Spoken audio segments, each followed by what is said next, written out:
Qu'est-ce qu'un miracle? Le miracle est accepté d'abord par la foi, car en demande un implique que l'esprit est rendu prêt à concevoir ce qui ne peut pas voir et ne comprend pas.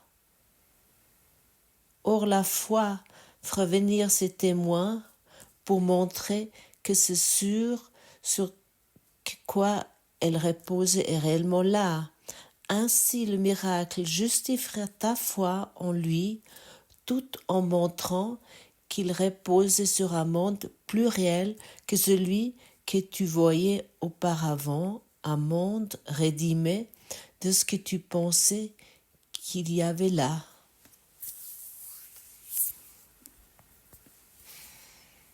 Et, et si nous traversons des différentes phases de confiance et chacun d'entre nous traverse ces différentes phases,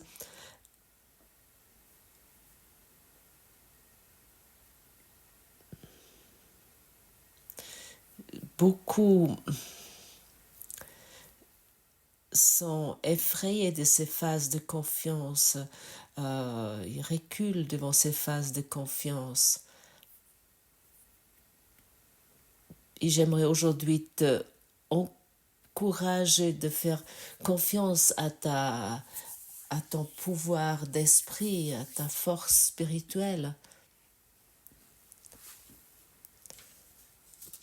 L'enseignant des dieux pensait avoir appris la disponibilité, mais il sait maintenant qu'il ne sait pas à quoi sert cette disponibilité. Il doit apprendre à mettre les jugements de côté et à ne demander que ce qu'il veut vraiment dans chaque situation. Si chaque étape de cet acte n'était pas si fortement renforcée, ce serait difficile. Qu'est-ce que tu veux véritablement? Qu'est-ce que tu désires véritablement? Si tu penses, tu désires des choses matérielles, soyons encore une fois avec le thème de l'argent, à ce moment-là, tu as des problèmes avec l'argent.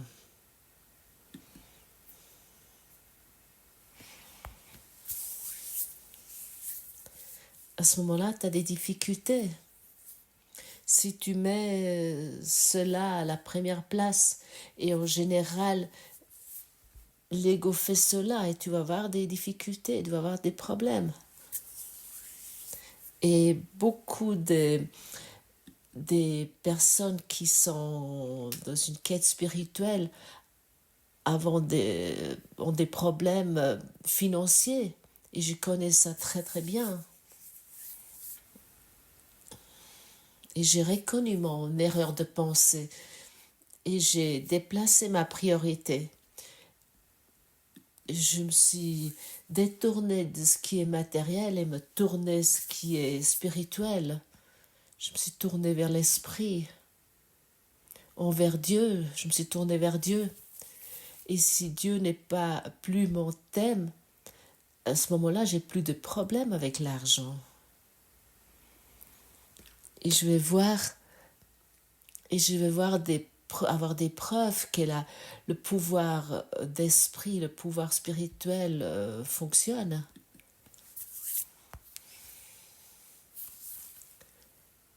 Et ça, tu peux te référer avec cela sur toute chose matérielle. Et ce passage que je viens de lire qui est dans le livre d'enseignant, il m'a finalement conforté sur mon chemin lors de beaucoup de situations.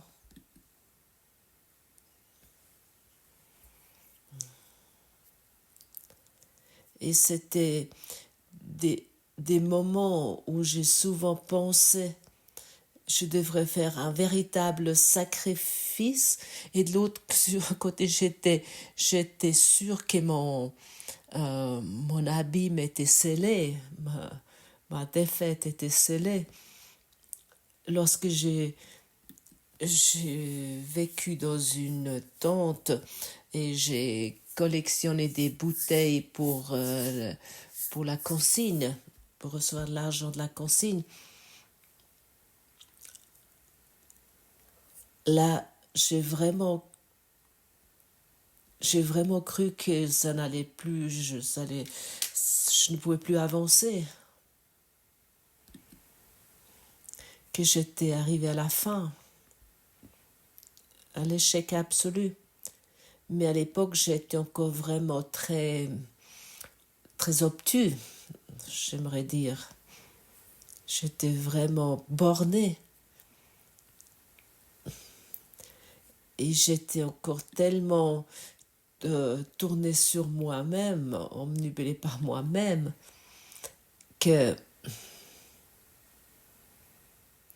ça nécessitait apparemment pour moi une expérience vraiment très extrême pour pouvoir proposer ce que je propose maintenant ici.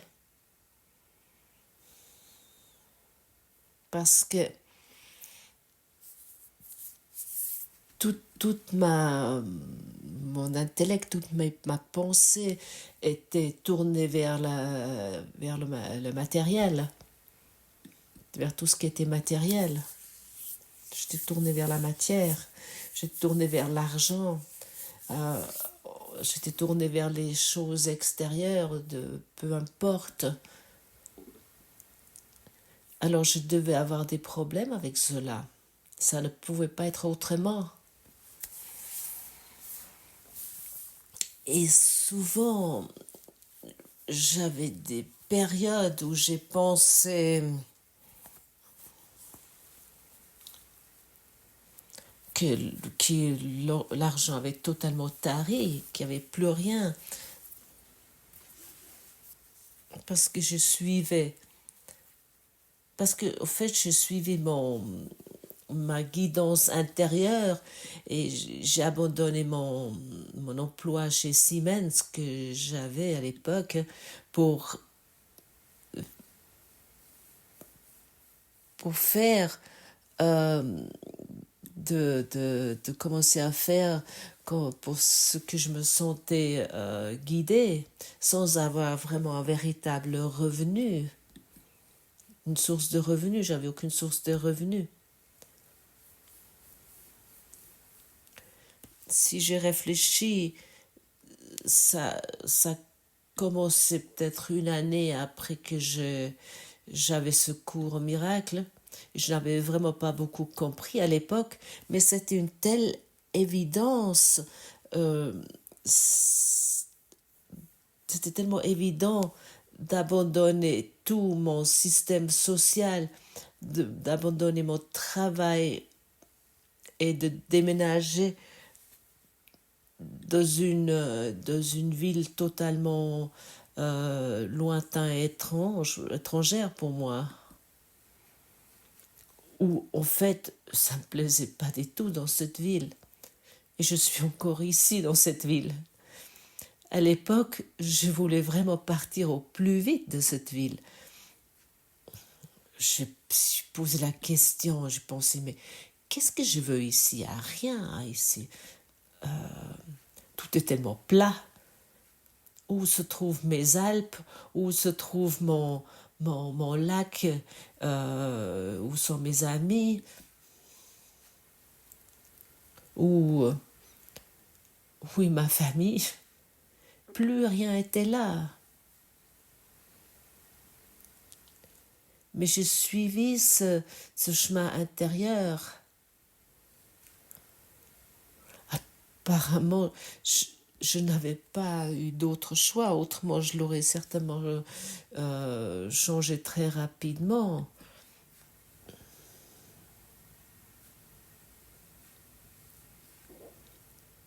Je me suis fait vraiment beaucoup de soucis. En fait, j'étais uniquement une plotte d'inquiétude parce que plus rien fonctionnait sur le niveau matériel.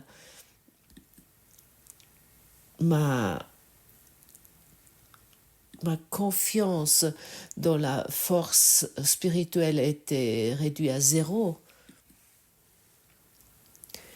Et ma confiance dans le monde était également réduite à zéro. Tout était réduit à zéro. Et j'ai pensé si souvent que je ne voulais plus continuer, que j'étais vraiment arrivée au bout, que j'avais perdu.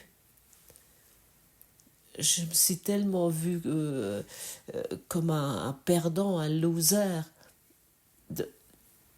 Je me sentais perdant dans ma force spirituelle, mais aussi dans ma force matérielle, sur tous les niveaux, où j'arrivais vraiment plus rien à gérer.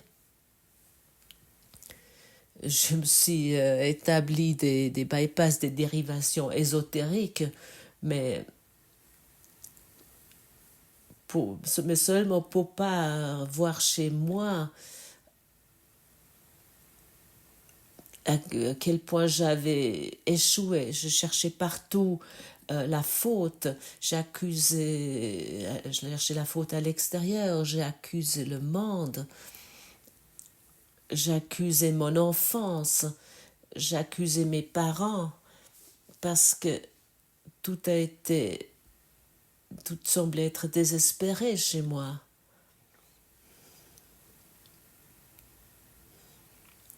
Je ne voulais pas regarder chez moi. Et puis faire confiance, en quoi j'aurais pu faire confiance? Il n'y avait rien, il n'y avait plus rien. Sauf l'oxygène que je pouvais respirer.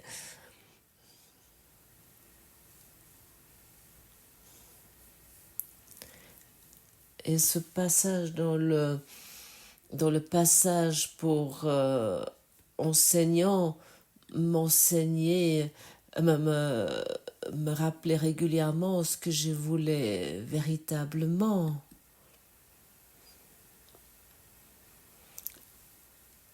Et à l'époque, ça m'a pas été vraiment conscient, mais ça m'a toujours été quelque part en filigrane présent. C'était à quelque part en filigrane pour moi. Oui, je veux m'éveiller, je voulais m'éveiller. Je veux trouver de la paix dans mon esprit.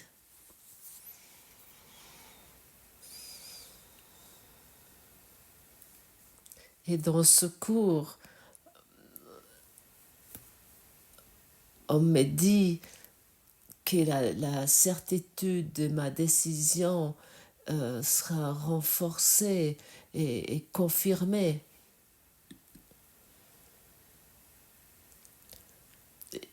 Et selon mon expérience, cela fonctionne.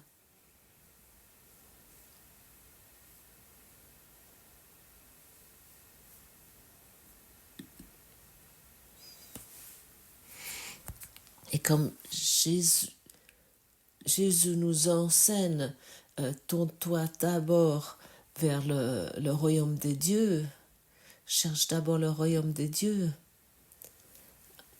Ensuite, tout te sera donné. Mets Dieu à la première place. Et plus, comme moi à l'époque, mes finances, ou ta santé, ou ton appartement, ta maison, ton travail, ton époux, ton mari, tes enfants ou tes parents. Mets Dieu à la première place. Et ensuite, tout te sera donné. Et ça, j'ai appris.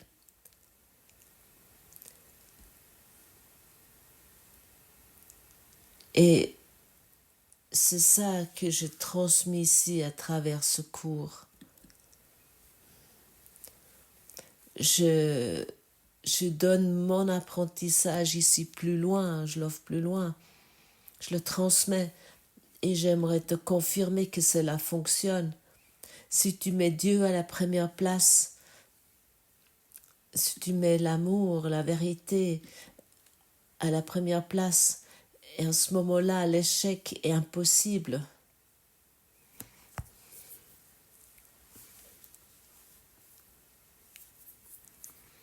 Nous voulons aussi regarder aujourd'hui un nouveau, la force de la foi et la force de la demande.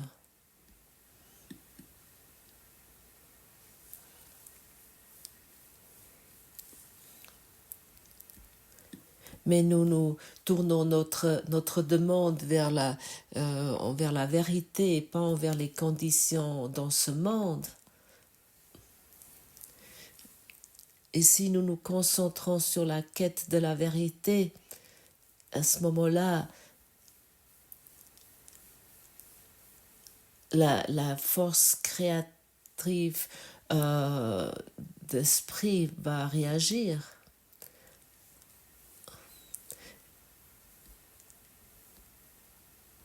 Et toutes les ressources matérielles seront disponibles pour toi. Et ça, c'est ce que moi j'expérimente. Parce que c'est pas parce que je fais des choses particulières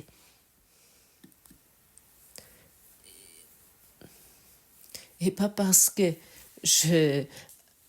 j'applique le programme de 3 étapes de la richesse ou le programme de 7 étapes du succès. Non, je ne pratique pas ça. Et j'ai tous ces livres sur ça. Tu peux lire 1000 livres sur ça. Ils sont insignifiants. Jette-les tout. Et mets Dieu à la première place. Et si ça fonctionne chez moi, je suis un type qui a vécu dans une tente. Et à l'époque, j'ai raconté à ma fille qui avait 6 ans à l'époque, je lui dis, ton papa il est en vacances ici, parce que j'avais tellement honte. Oui, ton papa il fait des vacances ici, elle était pendant quelques jours avec moi, elle pouvait faire des vacances, soi-disant, avec moi dans la tente. Mais j'avais tellement honte. Et alors si ça fonctionne chez un type comme chez moi qui a collecté la consigne des bouteilles, je ne sais pas si ça existe encore, c'était ma source de revenus. À ce moment-là, ça fonctionne également chez toi, mais sur tous les niveaux.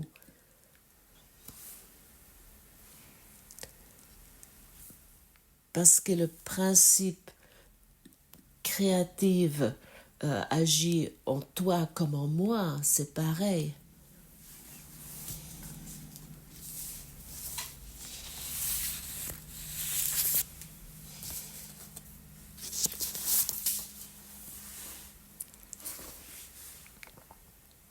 La foi fera venir ses témoins pour montrer sur quoi qu'elle repose est réellement là.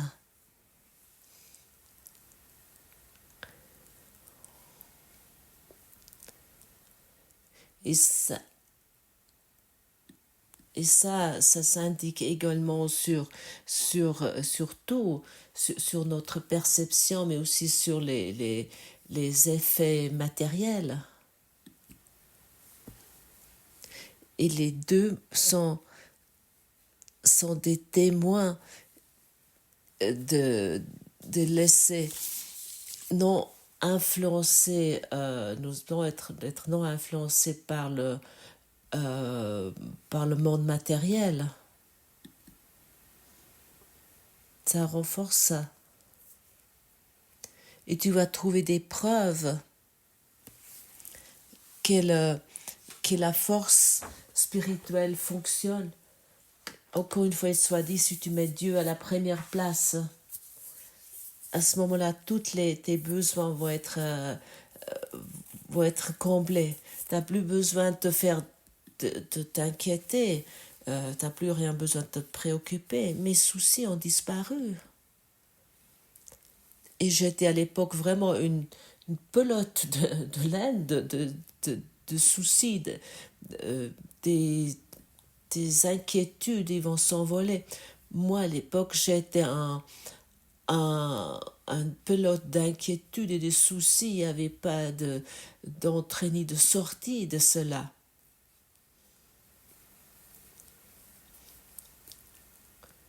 J'avais juste quelques concepts théoriques insanes. Pourquoi c'était ainsi? Et je me suis toujours expliqué à moi-même pourquoi je me fais à nouveau des soucis, pourquoi je suis à nouveau inquiet, pourquoi j'ai à nouveau peur, pourquoi je dois avoir peur.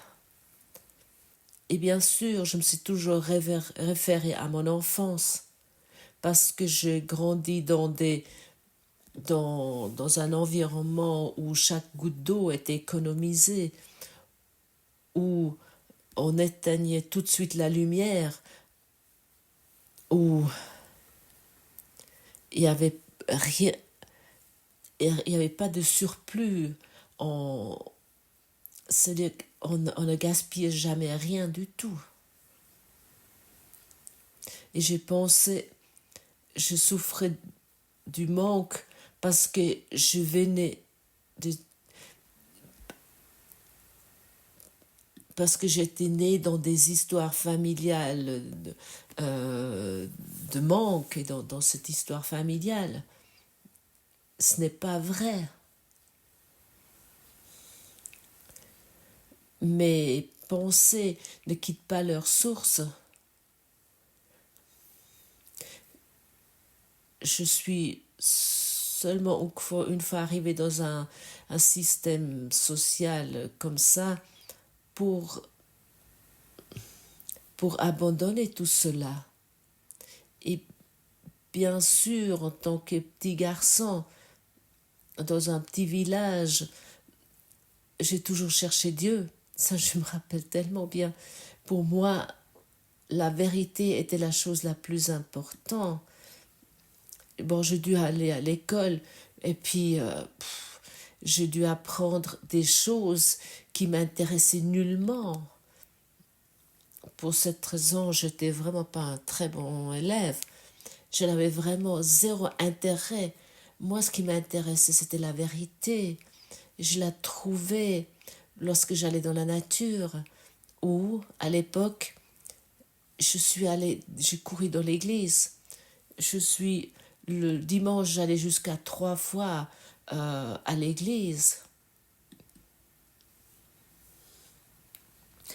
J'étais en tant que servant d'hôtel en tant que servant d'hôtel. Et mon plus grand bonheur était lorsqu'il y avait la messe, que je pouvais mettre de l'encens dans cet encensoir et je pouvais traverser l'église avec cet encensoir et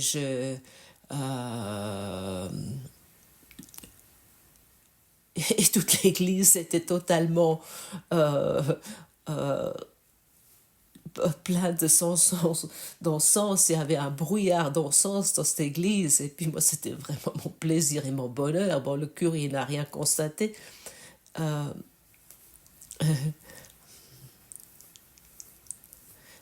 Je pensais d'aller nettoyer ainsi toute l'église.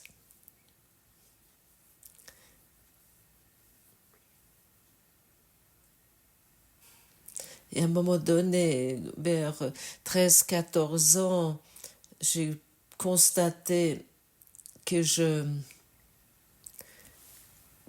Dieu n'était pas vraiment à trouver dans l'Église, que je ne le trouvais pas non plus. Ça, c'était encore soutenu par les curés qui faisaient des étranges actions.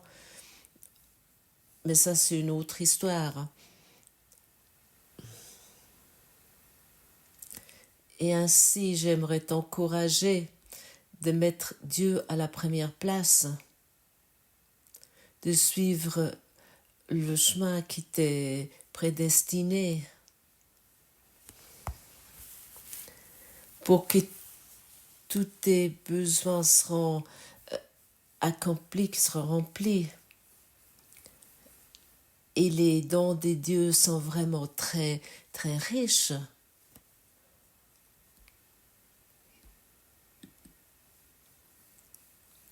Tu as vraiment besoin de te préoccuper de rien. Tout effort que tu as envers ce monde pour accomplir quelque chose de particulier sont totalement insignifiants. Et bien sûr, à l'époque, j'avais vraiment utilisé ma foi totalement faux. Il y avait à l'époque ces livres qui ont des pensées positives où on pouvait tous souhaiter. Et je me suis dit, ah, youhou! Ouais. Et il y avait encore plus des livres. Et rien n'a fonctionné. Vérifie cela pour toi, simplement. Il y a une raison pourquoi tu as atterri dans ce cours en miracle. Et je pars de l'idée que les concepts dans ce monde n'ont pas fonctionné chez toi non plus. Et maintenant, tu arrives au point d'entendre cela ici. Alors utilise ce cours en miracle, profite de cela où une issue heureuse est certaine, où tu es enseigné par une force d'esprit qui connaît uniquement la complétude, qui connaît uniquement ce qui est parfait et rien ce qui est imparfait, qui te aide d'abandonner toute limite, d'abandonner cette souffrance confortable. Profite de ce cours, utilise ce cours pour enfin trouver la paix laquelle tu cherches tellement. J'aimerais encore une fois te dire, dans ta vie, dans ton existence, il ne s'agit jamais des choses matérielles. Rien tourne autour de ça. S'il s'agit autour des choses matérielles, tu sais au moins que tu as fait une erreur de pensée.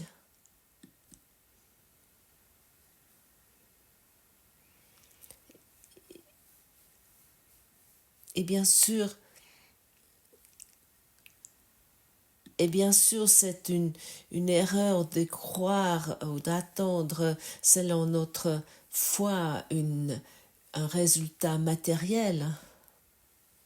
À ce moment-là, nous sommes les mendiants. C'est la même chose que d'être assis avec un bol de mendiant à quelque part sur la route. À propos, j'étais pas loin de cela à l'époque, et d'attendre sur des dents. Ainsi, il y a des milliardaires et des millionnaires qui sont avec un bol de mendiants, mais pareil à ceux qui ont plus de droit au service social. Hein. Nous sommes tous assis sur la route avec un bol de mendiants, autant que notre existence tourne autour des choses matérielles, autant que nous désirons encore des choses matérielles. Regarde ça. Regarde les mendiants de ce monde. Regarde autour de toi. Est-ce qu'ils sont heureux? Peu importe combien ils ont des choses. Est-ce qu'ils sont heureux? Est-ce que toi, tu es heureux? Et chaque fois, lorsque nous attendons ou désirons un événement particulier, nous pensons toujours avec l'ego. Et ainsi, c'est toujours l'énergie de l'ego que qui utilise notre esprit pour nous maintenir sur ce niveau de mendiant. Et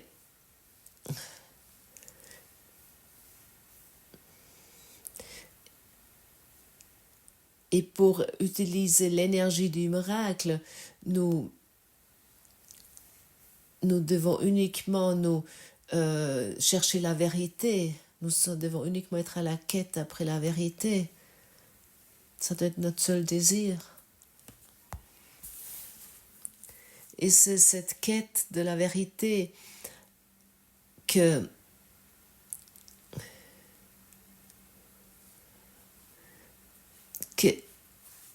finalement c'est cette quête qui va créer le miracle et son effet positif.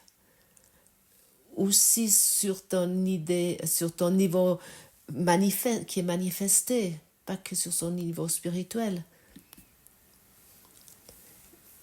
Et pour cette raison, tu vas traverser ces phases de confiance et tu vas voir qu'il n'y a pas de raison il n'y a pas de cause de colère ni de peur. C'est la leçon aujourd'hui.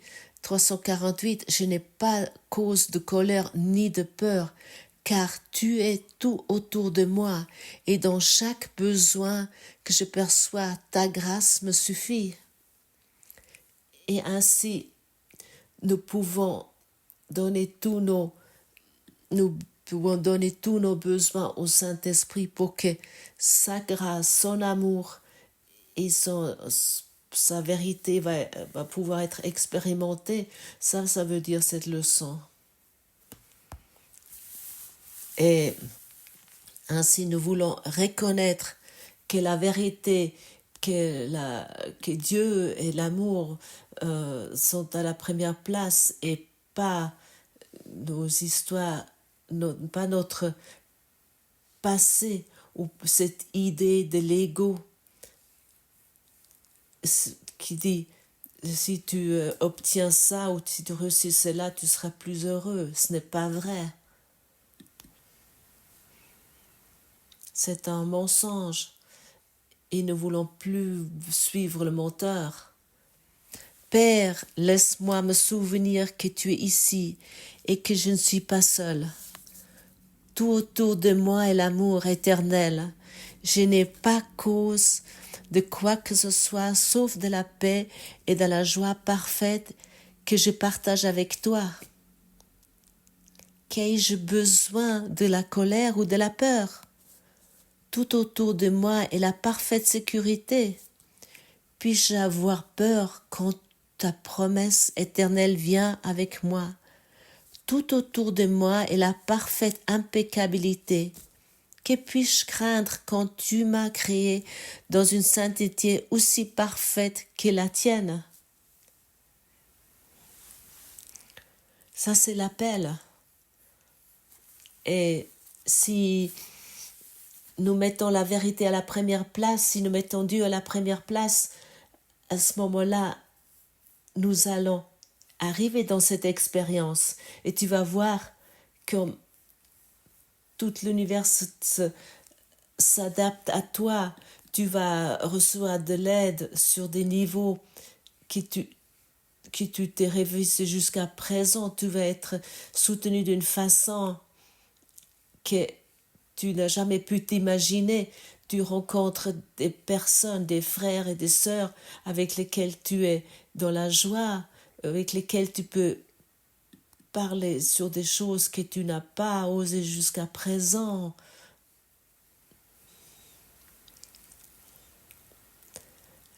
Tout va changer autour de toi, tout ton entourage spirituel va changer, ta signature énergétique de la solitude, de ne pas être aimé, cette signature sans amour, de l'inquiétude va disparaître, va se détacher. Et ainsi, tout ton système social et sociétal va changer. N'aie pas peur de cela. Tu es venu ici pour aller dans cette expérience. Et si tu trébuches, souviens-toi cette leçon. Et si tu te sens seul, sache que tu es entouré de l'amour de Dieu. Et si tu te fais des soucis, sache que cela est uniquement une pensée insane, que tu ne donnes plus de croyance, que tu n'as plus besoin d'y croire. Et lorsque tu doutes, à ce moment-là, abandonne tes doutes. Tu peux les abandonner simplement en disant: Dieu, es-tu là?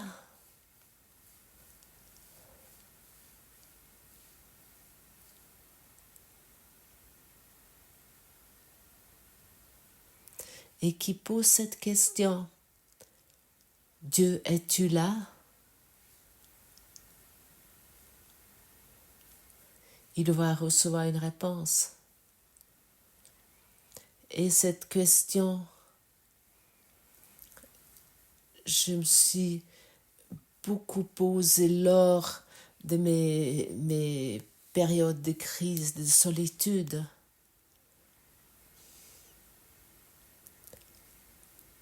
Es-tu là, Dieu? Et chaque fois lorsque je posais cette question,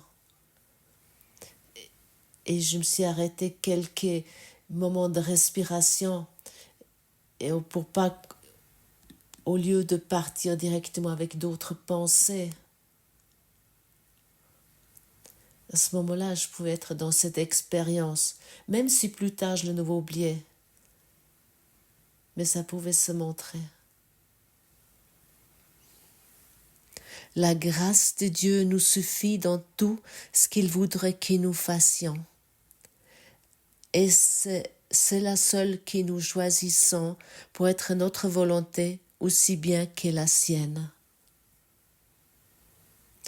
Et chaque fois lorsque tu poses la question: Dieu, es-tu là? Sa volonté va être donnée, va être la tienne.